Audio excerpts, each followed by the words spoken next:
बिस्मिल्लाहिर्रहमानिर्रहीम। अस्सलाम वालेकुम। वेलकम है आपको के ए फूड्स की किचन में। आज लेके आई हूँ आपके लिए वनीला एसेंस बनाने का तरीका। तो जनाब, वैसे तो वनीला एसेंस एक ख़ास तरह की एक बूटी सी मिलती है जिसको वनीला कहते हैं, उसी के साथ बनाया जाता है। इसको एक ख़ास तरीके से एक प्रोसेस से गुजारा जाता है, इसे भिगो के रखा जाता है काफ़ी टाइम, इसका अर्क निकाला जाता है और उसके बाद जाके वनीला एसेंस तैयार होता है। तो वनीला एसेंस हम इस्तेमाल करते हैं अपने मुख्तलिफ़ किस्म के केक्स में, डेज़र्ट्स में, और इसे केक्स में तो बहुत ज़्यादा लाज़मी इस्तेमाल किया जाता है। इसकी खुशबू बहुत अच्छी होती है, केक बहुत अच्छा टेस्ट आता है, और दूसरा ये कि अंडे की स्मेल केक में मारने के लिए इसे यूज़ किया जाता है।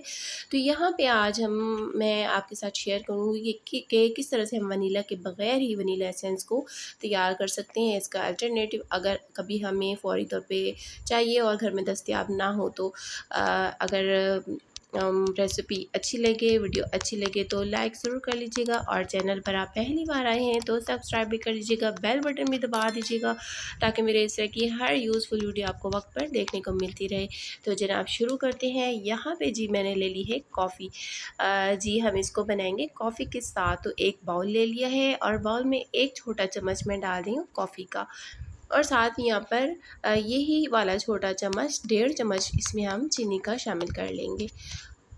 और अब इसमें डालना है हमने गर्म पानी। फुल गर्म पानी होना चाहिए, खौलता हुआ गर्म पानी। तो यहाँ पे तकरीबन मैं 4 चम्मच भर के इसके डाल दूँगी, 4 या 5 आप इसमें डाल सकते हैं। और अब इसे अच्छी तरह से हमने मिक्स करना है।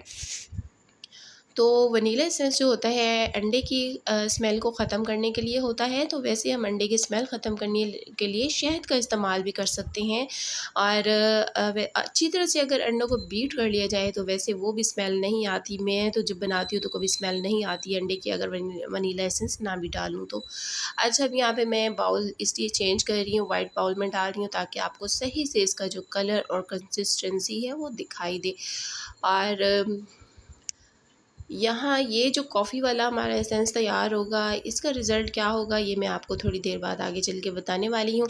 तो यहाँ मैं अब डाल रही हूँ खाने वाला मीठा सोडा। खाने वाला सोडा, मीठा सोडा जो हमारे किचन में हमारे खानों में अक्सर यूज़ होता है वही वाला। तकरीबन मैंने चौथाई चम्मच से थोड़ा सा ज़्यादा इसमें डाल लिया है, और सोडा डालते ही उसने अपना रिएक्शन दिखाना शुरू कर दिया है। आप देख रहे हैं काफ़ी झाग बनना शुरू हो गई है, और थोड़ा कलर भी चेंज हो गया है। कलर वैसे चेंज सिर्फ ये झाग की वजह से लग रहा है, नीचे जो कलर है वो ही है। अब इसे हमने ना ढाँप के रख देना है 24 आवर्स के लिए, और उसके बाद हम देखेंगे इसको कि इसकी क्या खुशबू आई है।